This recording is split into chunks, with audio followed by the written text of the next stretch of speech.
అందరికీ నమస్కారము. మినపప్పు పచ్చిమిరపకాయలతో చట్నీ చేసుకుంటే దోశలేకి కానీ అన్నంలేకి కానీ బాగుంటుంది ఇలా చేసుకుంటే. అలాగే మా ఛానల్ నచ్చినట్టయితే సపోర్ట్ చేయండి, లైక్ చేయండి, షేర్ చేయండి. పచ్చడి చేయడం కోసం 4 స్పూన్ల మినపప్పు తీసుకున్నాను. అలాగే కొన్ని పచ్చిమిరపకాయలు, టమాటాలు, ఉల్లిపాయ, చింతపండు కొంచెం తీసుకున్నాను. ఇప్పుడు ఒక కళాయి పెట్టేసి 1 స్పూన్ నూనె వేసుకొని మినపప్పు కళాయిలోకి వేసుకొని ఈ మినపప్పు మంచి కలర్ వచ్చే వరకు వేయించుకోవాలి. పప్పు బాగా వేయించుకోవాలి, పచ్చిగా లేకుండా బాగా వేగితేనే ఇలాగా బాగుంటుంది పచ్చడి అనేది. ఇప్పుడు ఇలా పక్కకైతే తీసి పెట్టుకొని ఇదే కళాయిలో కొంచెం నూనె మిగిలింది కదా, ఇందులోకి పచ్చిమిరపకాయలు వేసుకుంటున్నాను. పచ్చిమిరపకాయలు వేసుకున్న తర్వాత టమాటాలు కూడా వేసుకొని ఇవి బాగా మగ్గనిచ్చుకోవాలి నూనెలో. ఇలా బాగా మగ్గిన తర్వాత ఇప్పుడు చింతపండు వేసుకొని ఒకసారి కలయబెట్టి గ్యాస్ ఆఫ్ చేసుకున్నాము. చల్లగా అయిన తర్వాత మిక్సీకి కానీ రోలు ఉంటే రోట్లో కానీ నూరుకోవచ్చు. ఇప్పుడు చల్లగా అయిన తర్వాత మిక్సీకి మినపప్పు అలాగే తగినంత ఉప్పు వేసుకొని బరకగా పట్టుకోవాలి. మరి మెత్తగా పట్టుకుంటే పచ్చడి బాగుండదు.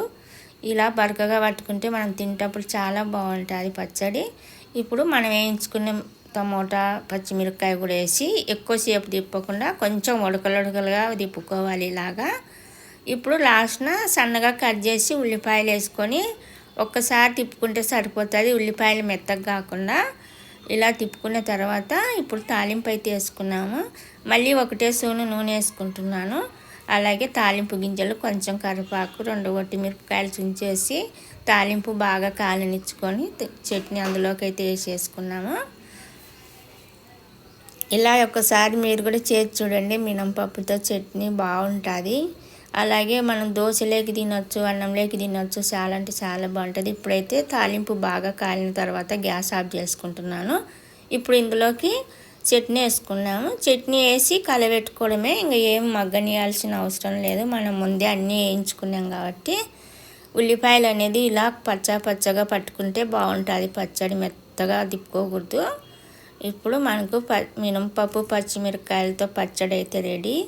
ఇలా ఒకసారి అయితే చేసి చూడండి, చాలా అంటే చాలా బాగుంటుంది. అలాగే మా ఛానల్ నచ్చినట్టయితే సపోర్ట్ చేయండి, లైక్ చేయండి, షేర్ చేయండి.